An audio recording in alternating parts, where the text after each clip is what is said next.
अस्सलाम वालेकुम। Faisalabad programme news night के साथ मैं हूं आपका मेज़बान मोहम्मद बिलाल डोगर।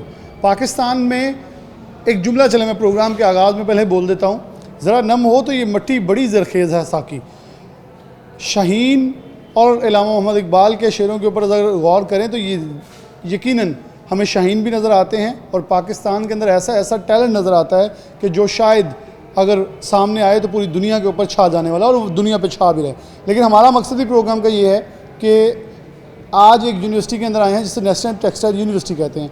एक ऐसा प्रोजेक्ट है जो कि कंपोजिट मटेरियल से बहुत सारी प्रोडक्ट्स बनाई जा रही हैं रोज़मर्रा के अंदर, सस्ती, ड्यूरेबल, अगर मैं आसान अल्फाज में इबहाम ख़त्म करते हुए कहूँ तो सस्ती, ज़्यादा वज़न उठाने वाली, कम वज़न वाली और हमारे माशरे के लिए माहौल दोस्त चीज़ें जो बनाई जा रही हैं। लेकिन हमारा माशरा अभी भी इसे एक्सेप्ट नहीं कर रहा। 170 अरब डॉलर की बरामदात पूरी दुनिया इसके अंदर हिस्सा रखती है, हमारा सिर्फ 10 मिलियन डॉलर का है। हम ना होने के बराबर हैं, ज़ीरे के बराबर हैं। लेकिन हमने इसी को बढ़ाना है। आज प्रोग्राम आगाही के ऊपर है हमारे इंडस्ट्रिस्टों के लिए कि यहाँ बहुत बड़ा एक सेटअप मौजूद है। लोग हमसे पूछते हैं हम कहाँ जाएँ, हमारे पास इस वक्त आइडियाज़ मौजूद नहीं हैं। लोग कहते हैं कि हम एंटरप्रेन्योर बनना चाहते हैं, तो हम आपको बताएंगे कि एंटरप्रेन्योर के अंदर आपके पास क्या ऑप्शन मौजूद हैं। ये शहर टेक्सटाइल का है, टेक्सटाइल के हवाले से मशहूर है।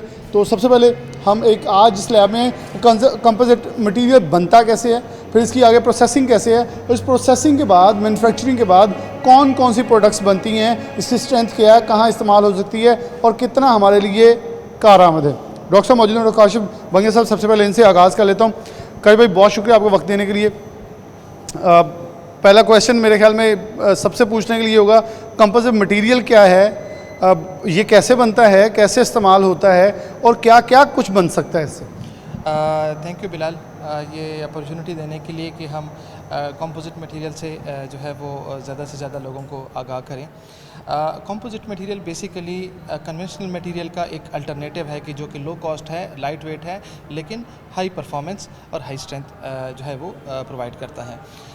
कंपोजिट मटेरियल्स कन्वेंशनल मटेरियल के मुकाबले में एक ऐसा मटेरियल है कि जिसके अंदर हम दो या दो से ज़्यादा मुख्तलिफ मटेरियल्स को हम मिलाते हैं, जिससे जो हम प्रोडक्ट बनाते हैं उसकी प्रॉपर्टीज़ काफ़ी बेहतर हो जाती हैं। अच्छा, इंडस्ट्रियलाइजेशन, या क्योंकि यहाँ मुझे ऐसा लग रहा है जैसे मैं एक छोटी सी इंडस्ट्री के अंदर आया हूँ, एक फैक्ट्री के अंदर, तो क्या इसे कमर्शियल बेसिस के ऊपर भी यूटिलाइज़ किया जा सकता है, फैक्ट्रियाँ लग सकती हैं, और अगर लगाना चाहे कोई छोटे से छोटा कारखाना तो कितनी कॉस्टिंग उसकी आएगी स्टार्टिंग में?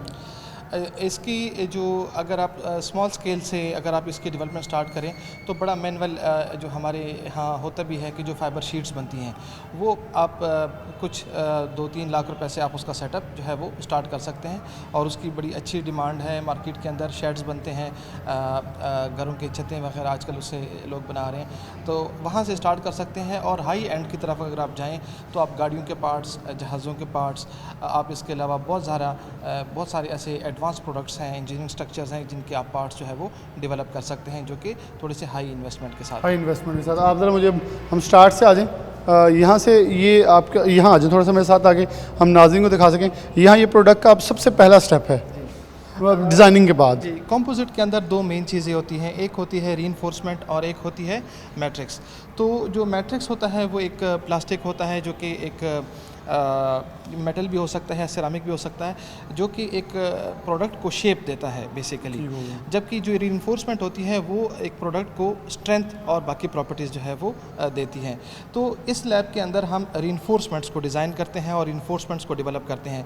यहाँ पे इस मशीन के ऊपर आप देख सकते हैं कि हम जो वेस्ट फाइबर है उससे हम वेब्स प्रोड्यूस कर रहे हैं, और इन वेब्स को फिर लेके हम इनके कंपोजिट जो है वो हम डेवलप के लिए जी भी रीइंफोर्समेंट जो है इसका जो मेन मकसद है वो स्ट्रेंथ का होता है। और जो अगर हमारा प्लास्टिक या दीगर आप फाइबर ही कह रहे हैं वो हमारा होगा स्पेसिफिकली शेप देता है। हाँ जी, और इन जो रीइंफोर्समेंट है इसको कवर करके रखता है। ये मैं अगर आम अल्फाज में नाज़रीन के लिए कहूँ तो एक छोटी सी स्पिनिंग मिल है जो एक मतलब रुई से एक शेप दे रही है चीज़ों को, जिससे धागा बनेगा। अच्छा, इससे नेक्स्ट स्टेप है ये हमारे पास एक 3D वीविंग मशीन है। यहाँ पे हम क्या करते हैं कि एक हमारे पास जो आम फैब्रिक होता है उसका ताना और बाना होता है, जिसको हम 2D फैब्रिक कहते हैं।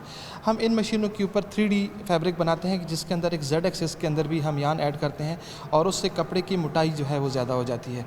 तो हम मल्टीपल लेयर्स लगाने की बजाय एक ही फैब्रिक लगाते हैं जो ज़्यादा मोटा होता है। उससे हमारे पास स्ट्रक्चर की परफॉर्मेंस काफ़ी बेहतर हो जाती है, जॉइंट्स कम हो जाते हैं और स्ट्रक्चर के अंदर फेलियर के चांसेस कम हो जाते हैं। अच्छा, इसके अंदर आपने जो शेपिंग के लिए, अब इसके बाद शेपिंग की तरफ जाएंगे?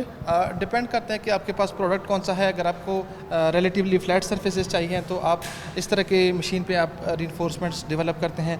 अगर आपको ट्यूबुलर फॉर्म के अंदर चाहिए, सर्कुलर फॉर्म के अंदर चाहिए, तो हम फिर उसके लिए ब्रेडिंग टेक्नोलॉजी जो है वो हम इस्तेमाल करते हैं। यहाँ वो आगे वो जो स्पेसिफिकली धागा वगैरह है वो यहाँ लगाएंगे, इसके अंदर मिक्स कैसे किया है? हम इसके धागे आगे लगाते हैं जी, जो वहाँ हम बनता देखे हैं। हाँ जी, यहाँ पे हमारे पास धागा बना हुआ आता है और इस धागे को हम लगाते हैं, जिससे हमारे पास ये एक पर्टिकुलर कॉन्फ़िगरेशन के अंदर हमारे पास ये धागे जो है एक ट्यूबुलर शेप जो है वो बनाती हैं।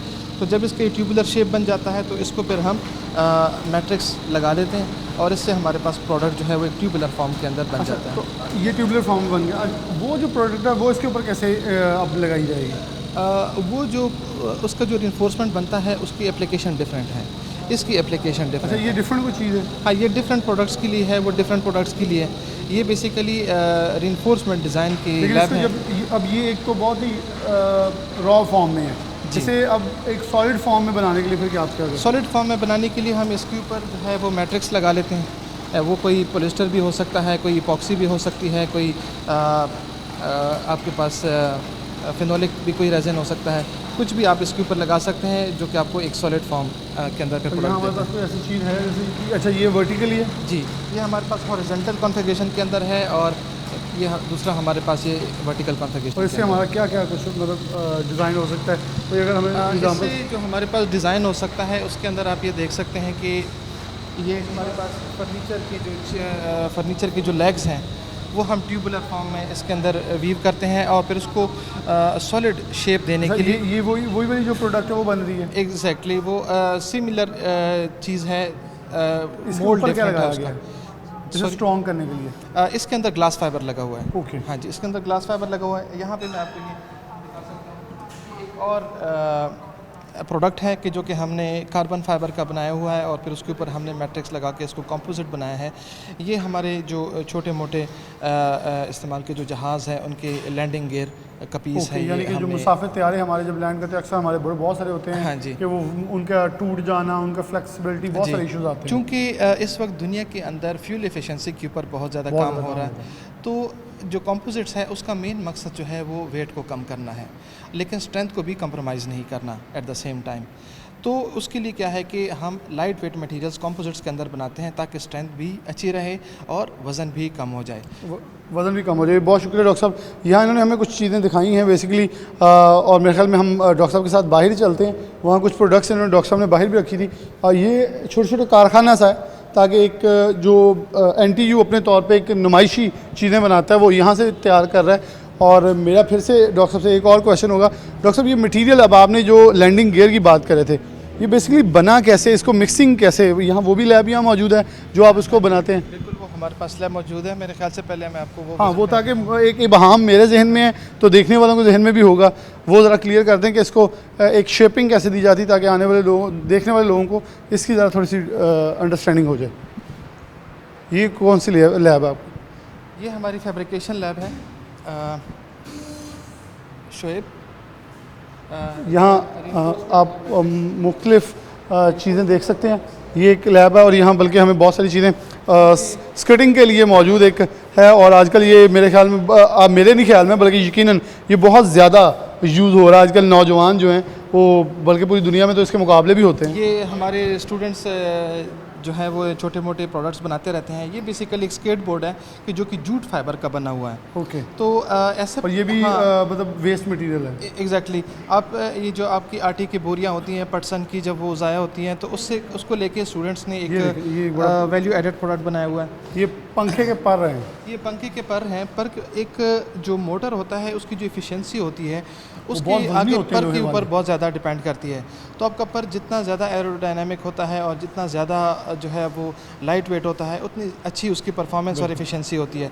तो ये ग्लास फाइबर के जो है वो पर बच्चों ने बनाए हैं और एक नया उसको अल्टरनेटिव, मतलब ये बहुत वजनी होता है और ये बहुत लाइट वेट है। Exactly. तो इससे अब मोटर के ऊपर कम एफिशिएंसी होगी और उससे बिजली कंजम्पशन लोड कम पड़ेगा तो आपकी एफिशिएंसी। और ये एक जूट फाइबर है, ये ग्लास फाइबर है। ये अच्छा ये ग्लास फाइबर, उसके साथ वो पटसन की बोरियां जो हमारी ज़ाया हो जाती हैं वो ये जूट फाइबर का अच्छा, इसके साथ कौन सी प्रोडक्ट ऐड की गई है? ये ग्लास फाइबर और ये साथ ये इसके साथ जो है वो एपॉक्सी लगाई है। एपॉक्सी लगाई, ठीक हो। और ये ट्रे जूट फाइबर की ट्रे है। और इसकी ड्यूरेबिलिटी मजबूती ज़्यादा है। डेफिनेटली जो प्लास्टिक्स जो रीइंफोर्स्ड होते हैं उनकी स्ट्रेंथ भी ज़्यादा होती है और उसकी जो लाइफ है वो भी ज़्यादा होती है। कोई पानी कोई चीज़ें नहीं असर नहीं करती। नहीं। इसके अंदर एडेड क्या हम एडवांटेज डालते हैं कि हम इसके अंदर नैनो टेक्नोलॉजी ऐड करते हैं, नैनो पार्टिकल्स ऐड करते हैं। हाँ जी, तो इसको जो है वो एंटी बैक्टीरियल कर देते हैं ताकि अगर आप उसके अंदर कोई फूड आइटम वगैरह कुछ आप डालते हैं तो वहाँ पे उसके अंदर बैक्टीरिया ग्रो ना हो। बहुत मेन क्वेश्चन आपने किया क्योंकि इस वक्त सस्ता प्लास्टिक हमारे माशरे में फैला हुआ है। वो किसी को नहीं पता किसी हॉस्पिटल के वेस्ट मटेरियल से आया है, वो कहाँ से आया है। वो उसकी एक हम अतवार बाज़ार जुमा बाज़ार में जाते हैं हमारी ख़वातीन, और वो सस्ता 10 रुपये की ट्रे ले ली, 5 रुपये का ग्लास ले लिया, उसके अंदर फिर चीज़ गर्म जो आजकल हमने वो कंटेनर्स देखे हैं जिसमें सालन डाल के दे देते हैं, कहीं से दूध डाल के शॉपर में ले आए, उसके अंदर फिर वो सारी बीमारियां जो हैं बेसिकली हम खुद इंजेक्ट करवा रहे हैं। तो ये उन सब चीज़ों से भी महफूज कर रहा है। जी बिल्कुल। ये मैं आपको एक और प्रोडक्ट दिखाता हूँ। ये बेसिकली टाइल की रिप्लेसमेंट है। ओके। जो दीवारों के ऊपर हम लगाते हैं, ये हमने प्लास्टिक का जो वेस्ट होता है उसको उठाया है और उसके अंदर हमने रीइंफोर्समेंट ऐड करके रीइंफोर्समेंट ऐड करके हमने कंपोजिट बनाए हैं और इसको आप दीवारों के टाइल्स जो डेकोरेटिव टाइल्स होते हैं सस्ती भी है और लाइट वेट भी है। तो अगर ये लाइट वेट है तो दीवार के ऊपर उसको इसके अंदर सुराख करना भी आसान होगा। टाइलें टूट जाती हैं, बहुत सारे मसाइल होते हैं क्योंकि ये बहुत लो कॉस्ट है। बहुत लो कॉस्ट, डिजाइनिंग भी हो सकती है। हाँ जी, इसके ऊपर डिज़ाइनिंग भी हो सकती है। ये बहुत लो कॉस्ट है। आपको जो बाकी जो सिरामिक टाइल्स हैं उसके तकरीबन 10% प्राइस पे आपको ये आप डेवलप कर सकते हैं। 90% डिस्काउंटेड है, बड़ी अच्छी चीज़ है। अच्छा, यहाँ एक मोटरसाइकिल का जो है वो मडगार्ड जिसे कह लें तो वो मौजूद है। और मेरे ख्याल में हमें सबसे ज़्यादा मसला क्या होता था, मोटरसाइकिल नया लिया तो सबसे पहले मिस्त्री के पास जाए, मैकेनिक के पास, और जाके अंदर स्मद या कोई भी चीज़ लगवा लें क्योंकि ये गल जाएगा पानी से। तो ये भी अब टेंशन फ्री है कि यहाँ ये गलने वाली चीज़ों में हम आज़ाद हो गए। हाँ जी, ये गलेगा भी नहीं, इसकी स्ट्रेंथ भी बहुत ज़्यादा है और अगर आप इसका वेट देंगे तो वेट भी बहुत ज़्यादा है। कि वो खुदा ना खास्ता कोई एक्सीडेंट छोटा मोटा होता है तो ये रेजिस्टेंट है, टूट से बच जाता है। ये अगर टूट भी जाए तो ये रिपेयरेबल है, इसमें कोई ऐसा प्रॉब्लम नहीं है कि आप इसको दोबारा से रिपेयर नहीं कर सकते। अब इसके अलावा ये इतना लो कॉस्ट है कि आप इसको बहुत इजीली जो है इसको रिप्लेस कर सकते हैं। मेरे ख्याल में जो हमारा आज एक 70 सीसी बाइक है वो लाख रुपये से ऊपर चले गया है। अगर उनकी ये प्रोडक्ट सब यूज़ की जाएँ तो वो लो प्राइस भी आ जाएगा, आवाम की खरीद में भी हो सकता है। इससे एक और अच्छी बात यह है कि इसके अंदर डिज़ाइन फ्रीडम बहुत ज़्यादा है। आप जैसे चाहें आप अपने बाइक के लिए आप डिज़ाइन कर सकते हैं। तो ऐसे नहीं है कि ये एक मेटल का है तो मेटल का एक डिज़ाइन जब बन जाता है वो एक बहुत एक्सपेंसिव काम है कि उस डिज़ाइन को चेंज करना। तो ये जो है एक ऐसा अप्रोच है कि जिससे आप बहुत अच्छा जो है वो अपना डिज़ायर्ड डिज़ाइन जो है वो आप अपने किसी भी पार्ट को आप दे सकते हैं। वो ये बिल्कुल बड़ी शानदार चीज़ है। और यहाँ भी इस पार्ट को बनाने के लिए सिर्फ आपको ये मोल्ड बनाना पड़ता है। अच्छा, और ये भी फाइबर का मोल्ड है और ये भी बहुत सस्ते में बन जाता है। मतलब कि आप कह लें कि 2-3 हज़ार रुपये में आपका ये मोल्ड बन जाता है। पंजाबी में या उर्दू में हम डाई कहें। हाँ, डाई बन गई है। और डाई जब आपके बन जाती हैं तो इससे जो है आप बहुत ज़्यादा पार्ट्स एक ही डाई से बना सकते हैं। बिल्कुल बना सकते हैं, बिल्कुल। ये देखिए जी बहुत सारी चीज़ें। अच्छा, यहाँ हमारे मैं पंजाबी में कहूँ तो चप्पू है और इसे शिप के अंदर मतलब पानी के अंदर कश्ती के अंदर इस्तेमाल किया जाता है ताकि पानी को धकेला जाए। इसका वेट इतना लाइट है, अदरवाइज़ हम अभी कहीं अगर कश्ती रानी के लिए गए भी हैं तो बड़ा वज़नी होता है। और आप ये देख लें, मैंने यहाँ से पकड़ा और मैं होल्ड किया, अदरवाइज़ आपको बहुत जान से एक हाथ से होल्ड करना ये इतना आसान नहीं होता। तो मेरे ख्याल में इंटरनेशनल मुकाबलों में आने वाले दिनों में हमें ये पाकिस्तान की प्रोडक्ट नज़र आएगी इंशाल्लाह। अगर कॉम्पिटिटिव स्पोर्ट्स की आप बात करते हैं तो कॉम्पिटिटिव स्पोर्ट्स के अंदर एक ग्राम बहुत इंपॉर्टेंट होता है। तो वहाँ पे जब आप कन्वेंशनल जो है पैडल्स आप इस्तेमाल करते हैं तो उसका वेट ज़्यादा होता है। तो जब वेट ज़्यादा होता है तो वो प्लेयर की जो एनर्जी है वो बहुत लगती है सॉरी जी, वो एनर्जी जो है वो बड़ी फिर लगती है, उसका इस्तेमाल भी बहुत ज़्यादा फिर होता है। और ये अच्छा, यहाँ एक और प्रोडक्ट मौजूद है जो बज़ाहिर गाड़ी की एक साइड मुझे बज़ाहिर लग रही है कि अच्छा, इसके अंदर ये देखें हसन, ज़रा क्लोज करके दिखाएं, इसके अंदर डिज़ाइन भी मौजूद है। ये डिज़ाइनिंग भी इसके अंदर में है कि आपको कोई पेंट किसी चीज़ की ज़रूरत नहीं है और वो आपकी बैक साइड पे है। डॉक्टर साहब, ये एक बड़ी मज़े की चीज़ नज़र आई है कि ये गाड़ी का मुझे कोई पिक्चर, हम कोई गाड़ी का एक पीस जैसे तस्वर कर लेते हैं, साइड पीस।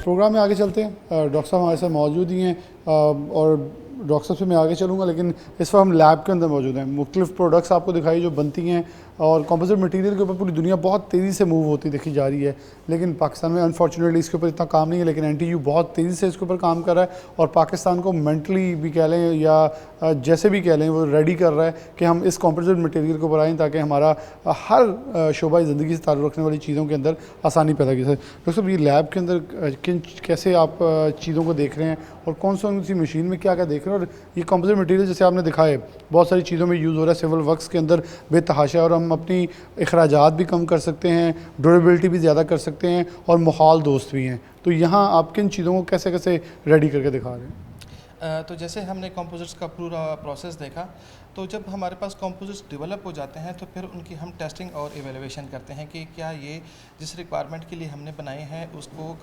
कंप्लाई भी कर रहा है या नहीं कर रहा। तो ये जो लैब है आपके सामने, ये बेसिकली ज़्विक लैब है। ये ज़्विक एक जर्मन टेक्नोलॉजी है और इस वक्त state of the art testing equipment के अंदर उनका नाम है। और ये NTU और ज़्विक ने कॉम्बिनेशन के अंदर, कोलैबोरेशन के अंदर जो है ये डेवलप की हुई है।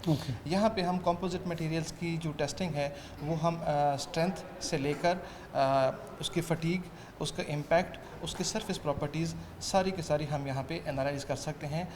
उसको रूम टेम्परेचर से लेकर क्रायोजेनिक और हायर टेम्परेचर, इस सारे रेंज के अंदर हम इसको टेस्ट कर सकते हैं। तो कितना आपको लगता है इसकी स्ट्रेंथ, इसकी फटीक, इसकी ड्यूरेबिलिटी जो है बाकी प्रोडक्ट से, और जब बाकी जो मटेरियल हम यूज़ करें जिसमें स्टील है, जिसमें लोहा है, जिसमें फाइबर के दीगर आर्टिकल्स हम यूज़ कर रहे हैं डेली वेजेस के अंदर, गाड़ियाँ हैं, उसमें कितना ये ज़्यादा इम्पैक्ट क्रिएट करता है? ज़रा कितनी स्ट्रेंथ है इसकी? कंपोजिट मटेरियल्स अगर आप इन जनरल देखें तो मेटल की रिप्लेसमेंट में ये आपको अगर हम स्पेसिफिक स्ट्रेंथ की बात करते हैं तो ये तकरीबन आपको 50% से लेकर 70% हायर जो है वो परफॉर्मेंस आपको प्रोवाइड करता है। कमर्शलाइजेशन में कितने चांसेस हैं इसके? पूरी दुनिया यूज़ कर रही है, हम कब तक जा सकते हैं? इसकी जो कमर्शलाइजेशन है इस वक्त दुनिया के अंदर तो काफ़ी ज़्यादा जो है ये अभी इस वक्त अडॉप्ट हो रहे हैं। पाकिस्तान के अंदर इसकी जो प्रोडक्शन है वो स्पोर्ट्स इंडस्ट्री के अंदर काफ़ी है, बाकी जो है इंडस्ट्री अभी तक इसको अडॉप्ट नहीं कर पाई। उसकी कुछ लिमिटेशंस है, नॉलेज की कमी है जो भी है, जिसको अभी हम पूरा करने के कवर कर रहे हैं, कोशिश कर रहे हैं NTU के अंदर। लेकिन इस वक्त दुनिया के अंदर इसकी 150 से लेकर 170 बिलियन डॉलर की मार्केट है, जिसमें पाकिस्तान का हिस्सा इस वक्त सिर्फ $10 मिलियन है, जो कि हमारे लिए एक बहुत बड़ी अपॉर्चुनिटी है कि जिसको हम $10 मिलियन हमारी एक्सपोर्ट्स हैं कंपोजिट मटेरियल्स के अंदर, और जो ग्लोबल मार्केट है वो इस वक्त $170 बिलियन जो है वो प्रोजेक्टेड है बाय 2027, और करंट जो मार्केट है वो तकरीबन है $150 बिलियन।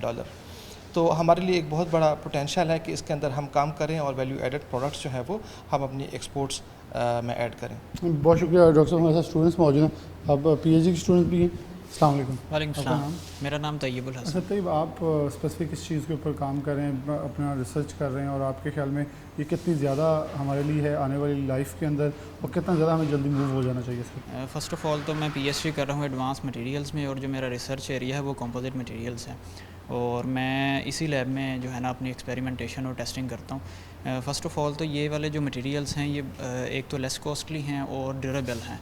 जो आपकी कन्वेंशनल प्रोडक्ट्स हैं उनको ये रिप्लेस करके हाई स्ट्रेंथ भी दे रहे हैं और ड्यूरेबल भी हैं, और अभी करंटली हम इस पे वर्किंग कर रहे हैं। इनके जो एनवायरनमेंट फ्रेंडली कंपोजिट्स हैं उन पे भी हम काम कर रहे हैं। अच्छा, एक बड़ा बुनियादी सवाल होगा यहाँ मेरे जहन में पॉपअप हुआ है अभी, तो मैं कहा आपके सामने रख दूं क्योंकि आम आदमी के तौर पे है। जी हमारे लोगों को कोई भी नई चीज़ समझाना बड़ा मुश्किल है। जी इवन आपने अपने घर वालों को भी ये बताया होगा, मैं भी जाके बताऊंगा तो कहेंगे छोड़ो यार, ऐसी चीज़ें तो आती रहती हैं। जी ये यकीन दिलाना इस माशरे में कितना मुश्किल है कि ये चीज़ें हमारे लिए ड्यूरेबल हैं, ज़्यादा फ़ायदेमंद हैं, क्योंकि जब तक बहुत सारी दुनिया अडॉप्ट ना कर ले हम तब तक अडॉप्ट नहीं करते। तो ये कितना ज़्यादा हमें नुकसान दे रहा है, क्योंकि आप इसके ऊपर सर्च करें, आप बेटर इसको अंडरस्टैंड कर सकते हो, नाज़रीन को बता सकते हैं। फ़र्स्ट ऑफ़ ऑल तो हमें जो है ना कन्वेंशनल जो प्रोडक्ट्स इसको मैन्युफैक्चर कर रहे हैं, जो मैन्युफैक्चरर्स हैं या इंडस्ट्रियलिस्ट हैं, उनको इसके मतलब नॉलेज देने की ज़रूरत है।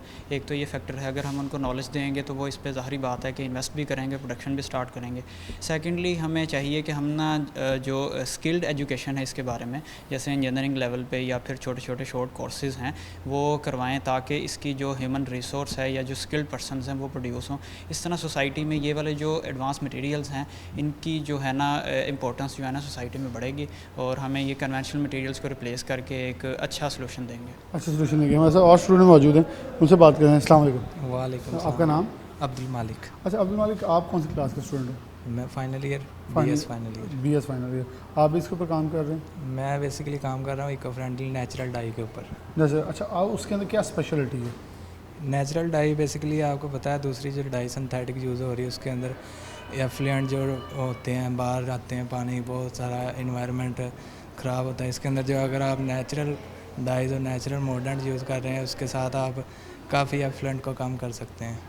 चलें बहुत शुक्र। बहुत सारी चीज़ें स्टूडेंट्स की मैं जा रहा हूँ जिन रिसर्चेज जिन मॉड्यूल्स के ऊपर वो काम करें, वो भी चीज़ें आपके सामने आए कि एक वैरायटी है उसको कैसे इन्हांस किया जा रहा है। अस्सलाम वालेकुम। वालेकुम आपका अस्सलाम। नाम? खदीजा शाहिद। आप किस स्पेसिफिक फेज़ में कर रही हैं काम? मैं टेक्सटाइल प्रोसेसिंग की हूँ और मैं वर्क कर रही हूँ नेचुरल डाइस पे, again from waste material. Waste material, ये कंपोजिट के अंदर ही है आपका भी स्पेसिफिक? नहीं, this is not about composite. Basically ये है कि आपने डाइंग में सस्टेनेबिलिटी कैसे अचीव करनी है, जैसे कि आप बात कर रहे हैं कि एनवायरनमेंट को हमने मज़ीद अच्छा कैसे रखना है या उसको डिप्लीट होने से कैसे सेव करना है। तो ये बेसिकली उसके लिए एक इनिशिएटिव है कि हम अपने कन्वेंशनल डाइस की से हट के नेचुरल डाइस को यूज़ करें।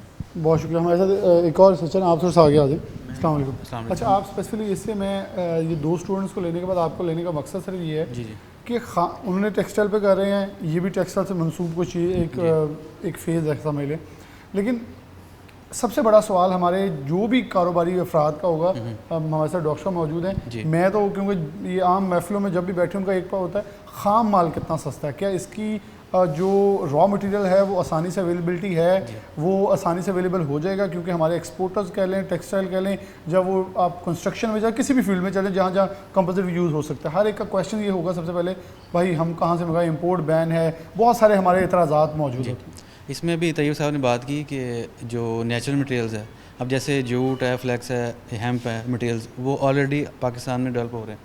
तो इसके अलावा जो जितने भी रेजन इसमें ऑलरेडी हम यूज़ कर रहे हैं वो सारे इजीली अवेलेबल हैं। अब जहाँ तक बात है हाई परफॉर्मेंस फाइबर की, लाइक कार्बन है, ग्लास है, उसके इंपोर्ट में थोड़े से इश्यूज़ हैं। अब कुछ नई इंडस्ट्रीज लग रही हैं जो इसको इंजीनियस डेवलप कर रही है।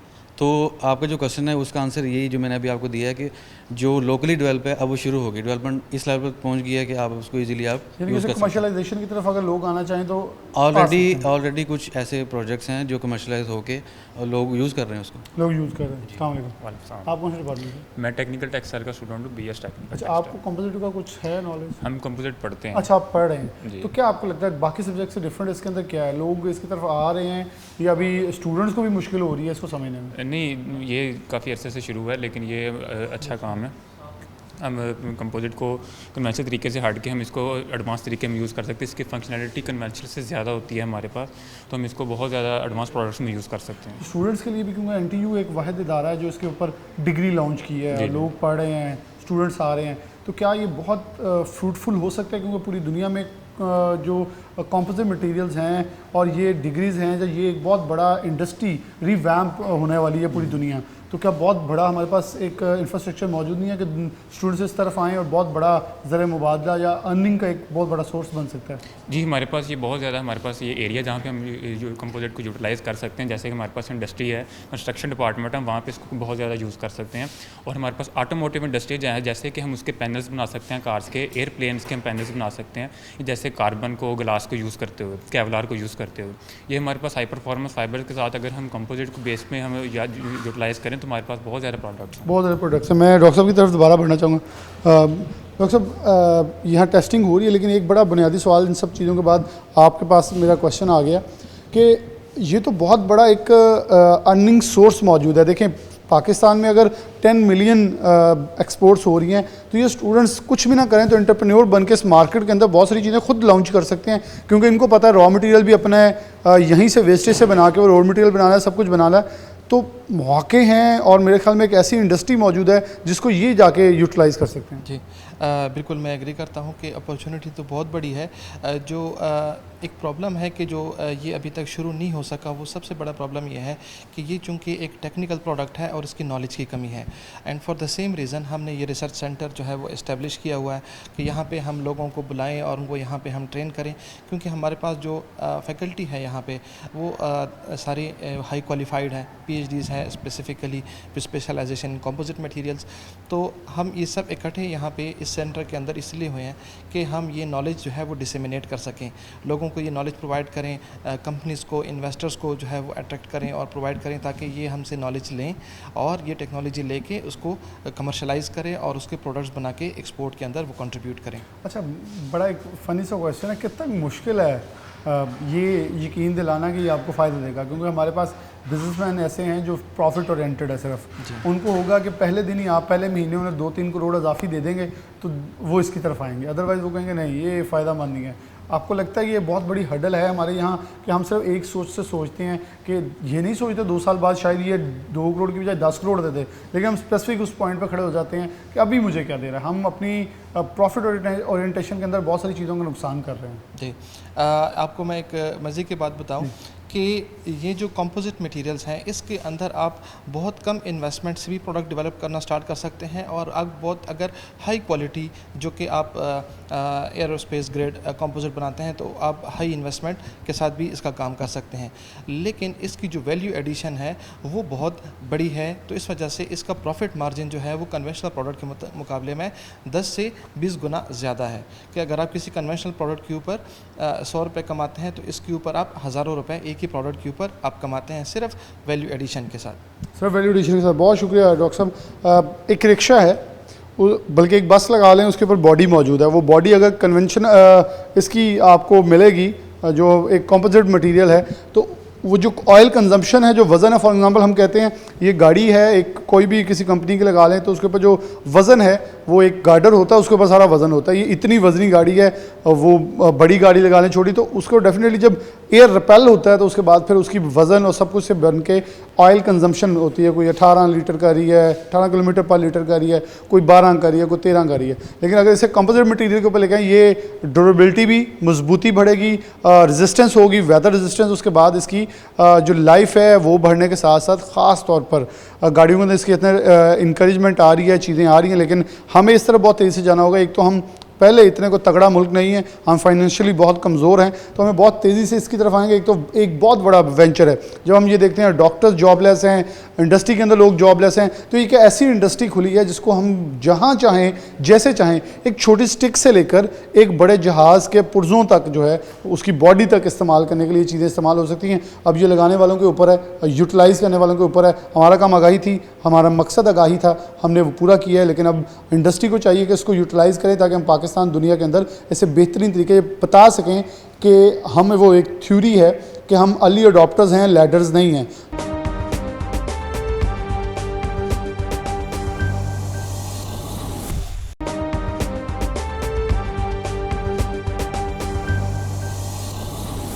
वेलकम बैक नाज़रीन, दोबारा से प्रोग्राम के अंदर खुशामदीद कहते हैं। सबसे पहले कंपोजिट मटेरियल क्या है, हमने इसके ऊपर आज प्रोग्राम किया, तो इसके अंदर सबसे ज़्यादा जो ज़रूरी है, जब हम NTU यूनिवर्सिटी को पोर्ट्रे कर रहे हैं जो कि इस पूरी फील्ड को एक बहुत मुनफरद अंदाज में पूरी दुनिया के सामने पेश कर रहा है और ख़ास तौर पर डिग्री लॉन्च की है, तो हमारे साथ डॉक्टर यासिर नवाब मौजूद हैं जो कि डीन है faculty of engineering and technology के। बहुत शुक्रिया डॉक्टर साहब का, मैं शुक्रिया अदा करूँगा। सबसे पहले हमारे साथ मौजूद हैं, हमें बड़ा कीमती वक्त दिया है। डॉक्टर साहब, कंपोजिट मटीरियल है क्या? अगर हम थोड़ा सा कथारसिस कर लें, इसका इंट्रोडक्शन ले लें लोगों को समझाने के लिए, आम फहम ज़बान में हमारे साथ डॉक्टर मौजूद थे, उन्होंने बताया, लेकिन एज अ इंटरनेशनल एक्सपर्ट आप इस कैसे देखते हैं? कंपोजिट मटेरियल क्या है, कितनी यूटिलाइजेशन है, हम कहाँ खड़े हैं, दुनिया इसके ऊपर कितना काम कर रही है? अच्छा जी, आपके नाजरीन की अंडरस्टैंडिंग के लिए, इंसान शुरू में कुदरती तौर पे जो बनी हुई रेजिडेंसेस थी जिनको हम गार कहते हैं उसमें रहता था, जैसे ही उसने अपने घर बनाने शुरू किए तो उसे ऐसे स्ट्रक्चर्स की ज़रूरत थी जो स्टेबल हों, तो मट्टी से बने। अब मट्टी पे अगर पानी पड़े तो फ्लो कर जाती है, उसकी स्ट्रेंथ नहीं होती, तो उसने उसके अंदर भूसा या जो तिनके थे वो उसके अंदर डाल दिए। Mainly this is composite material. एक इसके अंदर हिस्सा ऐसे होता है जो जोड़ने वाला या ग्लू, और दूसरी उसके अंदर इंक्लूशन होती है जो कि फाइबर्स हो सकते हैं। कंक्रीट इसकी एक मिसाल है, उसके अंदर सरिया जो है वो इंक्लूशन है और उसको मोर्टर जो है वो उससे जोड़ दिया जाता है। इन मटेरियल्स का फ़ायदा ये है कि ये बहुत ही स्ट्रॉन्ग होते हैं as compare to conventional materials, light weight होते हैं, इनको जंग नहीं लगता, इनको बनाना जो है वो आसान है, आप किसी भी तरह का मटेरियल जो है वो बना सकते हैं।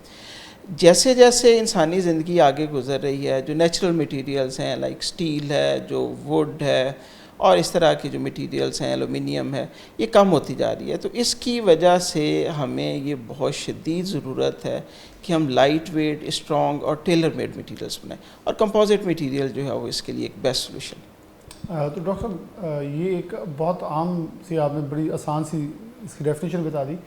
अब इसका इस्तेमाल ऐसे ही है जैसे हर चीज़ में हो सकता है, या बड़ा स्पेसिफिक जोन्स के अंदर इसके ऊपर काम हो रहा है, हो सकता है, और फ्यूचर क्या इसका बहुत ज़्यादा है कि दुनिया में इसके अंदर बहुत तेज़ी से रेवोल्यूशन आ रही है? देखिए जी, मटेरियल्स के अंदर जो एवोल्यूशन है पाकिस्तान में उस तरह से नहीं है, लेकिन दुनिया में तो ये 1940s से ये कंपोजिट मटेरियल्स जो हैं वो दे आर बीइंग एम्प्लॉयड, और ये हर जगह पे, हर डोमेन के अंदर है। लाइक लकड़ी है, ख़त्म होती जा रही है, तो उसका अल्टरनेटिव क्या है? कंपोजिट मटेरियल से हम फर्नीचर बना सकते हैं। इसी तरह हॉकी स्टिक्स होती थी, एक वक्त में ये लकड़ी की बनती थी, आजकल जो है वो कंपोजिट्स की हैं। बाइसिकल है, ये लकड़ी के बनते थे, स्टील के बनते थे, आजकल जो है वो कंपोजिट मटेरियल्स के। गाड़ियों के अंदर इसकी बड़ी ज़बरदस्त एप्लीकेशन है। जैसे गाड़ी का वेट ज़्यादा होता है, उसकी फ्यूल कंजप्शन जो है वो ज़्यादा होती है। तो सारी दुनिया में जो गाड़ियाँ हैं वो इसके ऊपर, ट्रेनें, गाड़ियाँ इसके ऊपर कंपोजिट्स पे शिफ्ट कर रहे हैं। जैसे उसका वज़न जो है वो कम हो रहा है, वैसे वैसे उसकी तेल की जो कंजप्शन है वो कम हो रही है। और पाकिस्तान की तरह के मुल्क में जहाँ पे पेट्रोल बिल एक बहुत बड़ा जो है वो बिल है, तो आप इमेजिन करें कि अगर 20% या 25% वज़न जो है वो कम हो जाए गाड़ी का या मोटरसाइकिल का या रिक्शे का, तो अल्टीमेटली उसकी जो ऑयल कंजप्शन है वो 20 से 25% जो है वो कम हो जाएगी। तो it will be something which is very important for the national economy. अच्छा, आपने जहाँ बात की पाकिस्तान से ममालिक की, तो हम तो इकनॉमिकली भी बहुत पुअर हैं। तो इस इकनॉमिकल सेटअप के अंदर क्या हमारा इतना वॉल्यूम मौजूद है कि हम इसकी तरफ जा सकें, कि हमारा इंडस्ट्रियलिस्ट के पास इतना वॉल्यूम मौजूद है कि वो इधर जा सके, या बहुत कोई बड़ा मेगा सेटअप लगाना पड़ता है इसकी तरफ? क्योंकि देखें, एल्युमिनियम के नए फैक्ट्रीज लग रही हैं, स्टील मिल्स लग रही हैं, तो उसके कंपैरेटिवली अगर इधर लोग आना चाहें तो क्या क्वेश्चन मौजूद है? देखें, जो फैक्ट्री कंपोजिट मटेरियल्स की लगानी है वो एलुमिनियम की निस्बत, वो बाकी सब की निस्बत जो है वो आसान है।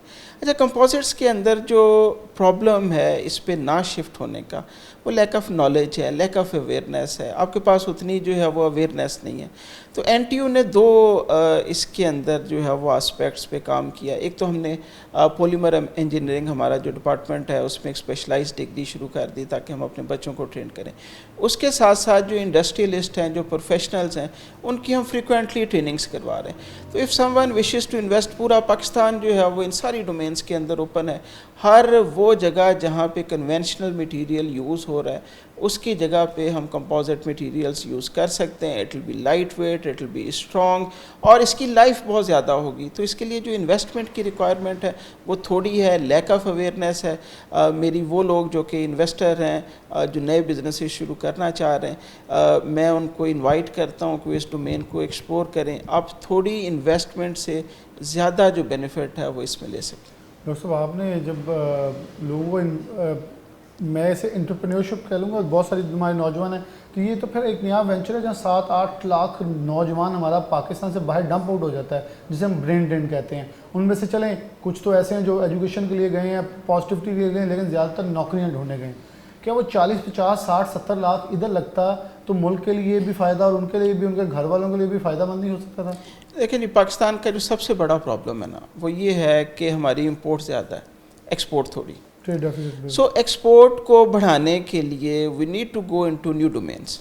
तो जो बच्चे इसके अंदर आएंगे, एंटरप्रेन्योरशिप के अंदर आएंगे, या जो ऑलरेडी एंटरप्रेन्योर्स हैं, अगर वो अपने बिज़नेस को एक्सपेंड करते हैं, तो ना सिर्फ जो एग्जिस्टिंग मार्केट है 250 मिलियन की, एक बहुत बड़ी मार्केट है, ना सिर्फ वो इसको कैटर कर सकते हैं बल्कि इसके साथ साथ they can go into export market as well. और ये एक बहुत बड़ी जो है वो डोमेन है। इंडिया ने रिसेंटली पिछले 15-20 सालों के अंदर इसके अंदर बहुत ज़्यादा एक्सेल किया है और आजकल दुनिया के अंदर जो मेनली ग्रोथ है मटेरियल्स के अंदर वो डेवलपिंग कंट्रीज़ के अंदर। बहुत शुक्रिया डॉक्टर यासिर नवाब हमारे साथ मौजूद थे। बहुत ज़्यादा डिटेल में क्वेश्चन आंसर सेशन हुआ उनके साथ, बहुत सारी चीज़ें सामने रखी। मैं पूरा इनका प्रोजेक्ट्स जो हैं थ्रू आउट थॉरली विजिट करके आया, तो उसके अंदर मेरे ख्याल में एक छोटी सी बोतल से लेकर एक टेबल से लेकर एक बड़ी गाड़ी के मटेरियल तक आप जा सकते हैं। और इसके अंदर सबसे मेन चीज़ थी हम खुद कफ़ील होकर मैन्युफैक्चरिंग में जा सकते हैं। जब हम गाड़ियों के लिए स्पेयर पार्ट सारे बाहर से लेके आते हैं, हम सिर्फ असेंबलिंग कर रहे हैं। वो हम जब मैन्युफैक्चरिंग पे जाएंगे तो कॉस्ट ऑफ प्रोडक्शन जब कम होगी, तो कॉस्ट ऑफ प्रोडक्शन कम होने से चीज़ें दस्तयाबी में जैसे बाइक के मडगार्ड थे और बहुत सारी चीज़ें थी, तो वो अवेलेबिलिटी जब हमारी कंट्री के अंदर होंगी और सस्ती होंगी, ड्यूरेबल होंगी, तो आवाम को, और फिर उसका वज़न लाइट होगा, फ्यूल कंजम्पशन भी अच्छी हो जाएगी और ड्यूरेबल भी होगी, तो हमें बहुत सारे पैसे जो हम डंप करी जा रहे हैं, कैश फ्लो डिस्टर्ब हो रहा है, वो सब कुछ बच सकेगा और इंडस्ट्री में एक नई जहद आएगी जिसको लेकर आगे चला जा सकता है। इसके साथ प्रोग्राम न्यूज़ नेट से इजाज़त दीजिए। अल्लाह हाफ़िज़।